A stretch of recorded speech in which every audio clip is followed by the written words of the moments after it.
এই দুনিয়া থেকে বাঁচতে আসেনি। আল্লাহ পাক সর্বপ্রথম আদম আলাইহিস সালাতু ওয়াস সালামকে 1000 বছর তার হায়াত দিয়েছিলেন, কিন্তু শেষ নবীর উম্মত কেউ 50 বছর, কেউ 40 বছর বাঁচবে, কেউ 80 বছর বাঁচবে। এর থেকে যদি কেউ বেশি বাঁচে তার কিসমতে আল্লাহ পাক লিখে রাখে। কিন্তু আমরা এই দুনিয়ার বুকে কি করি?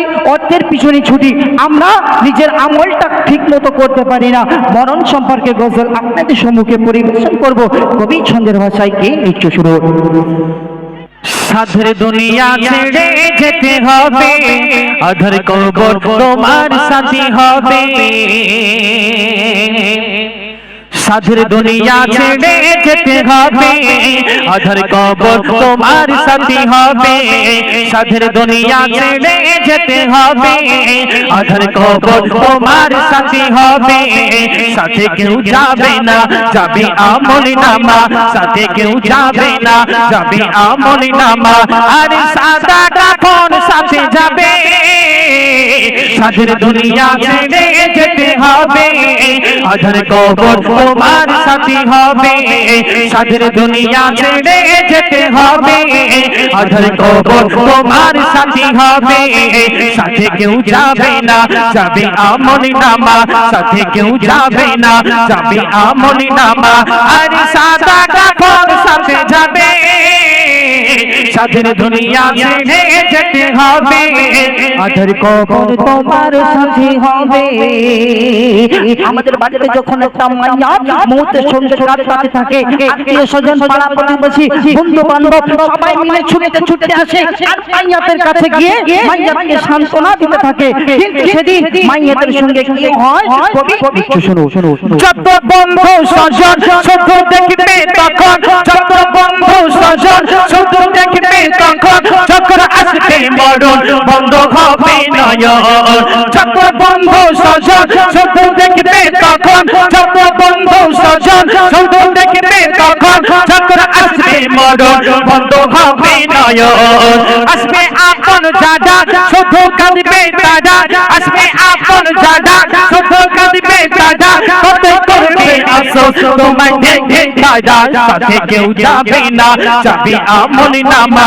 সাথে কেউ যাবে না, যাবে আমল নামা। আর সাদা কাফন সাথে যাবে। সাধের দুনিয়া ছেড়ে যেতে হবে, আধার কবর তোমার সাথী হবে। সাধের দুনিয়া ছেড়ে যেতে হবে, আধার কবর তোমার সাথী হবে। আমাদের বাড়িতে যখন একটা মাইয়া হয়ে যায় আমরা কি করি? সকলে মিলে কেউ ভাত কাটতে রাতে ব্যস্ত থাকি, কেউ আমরা গরম পানি করতে ব্যস্ত থাকি, কেউ কাপড়ের কাপড় কাটতে ব্যস্ত থাকি। কিন্তু সেদিন মাইয়া মনে মনে ভাববে আমার কথা কেউ শুনতে পাচ্ছে না কেন? সেদিন মাইয়া মনে মনে অনেক কিছু ভাববে। তাকে কি করানো হবে? ভালো করে গোসল দিয়ে তাকে জানাজার মাঠের দিকে নিয়ে যাওয়া হবে, জানাজা নামাজ পড়ানো হবে।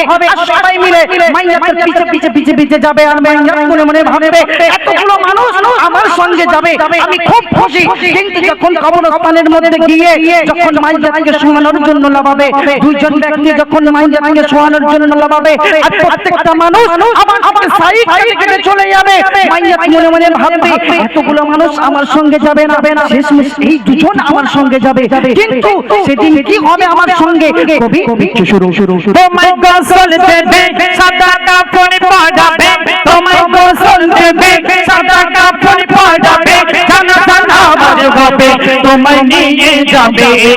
তোমায় গোসল দেবে, সাদা কাপড় পরাবে। তোমায় গোসল দেবে, সাদা কাপড় পরাবে।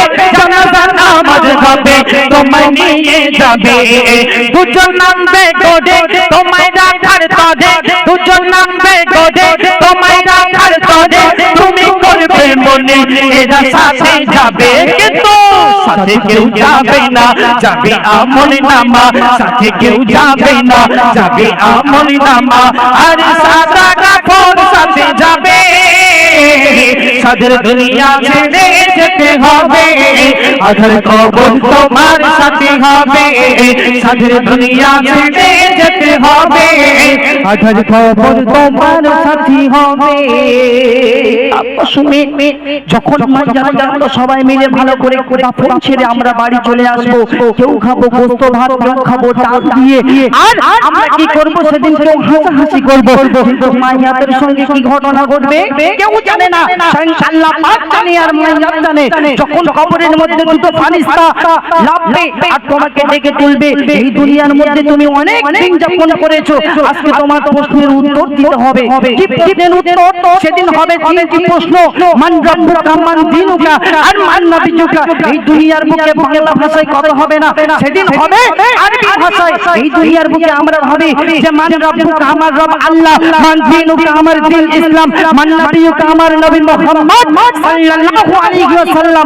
কিন্তু আমাদের ঈমান যদি সেদিন ঠিক না থাকে, আমরা এই দুনিয়ার মধ্যে যদি ব্যভিচার করি, নামাজ যদি ঠিক না পড়ি, আমাদের কি হাল হবে? কবি কিছু শুরু মন করে নেকি ডাসবে তোমায় ডেকে তুলবে, মন করে নেকি ডাসবে তোমায় ডেকে তুলবে, দুজন ফারিস্তা মিলে তোমায় সওয়াল করিবে।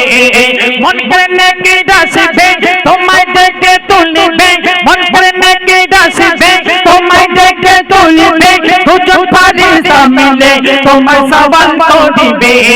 পেলে সঠিক জবাব হবে না আর হিসাব, পেলে সঠিক জবাব হবে না আর হিসাব, জবাব না পারিলে কঠিন আযাব হবে।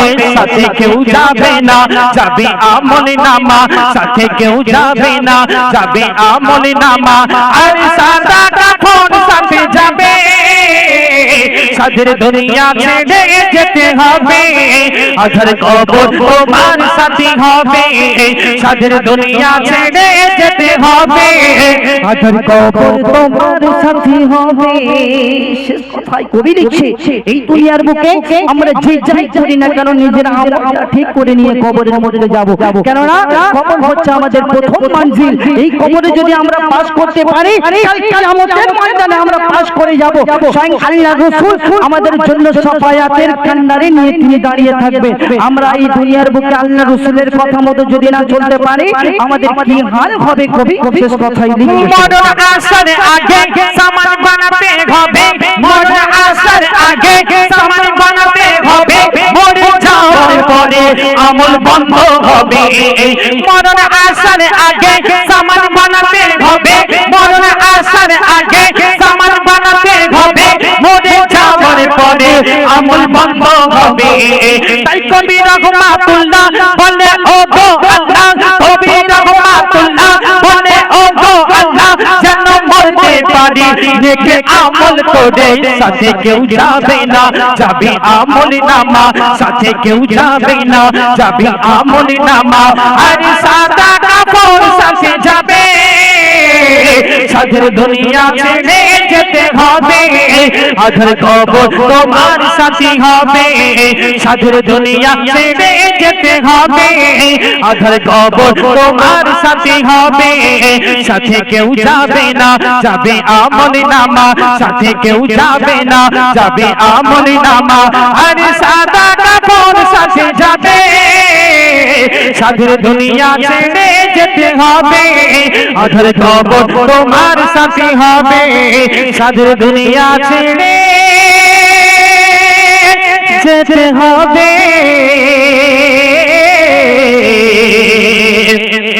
আধার কবর তোমার সাথী হবে। সবাই মিলে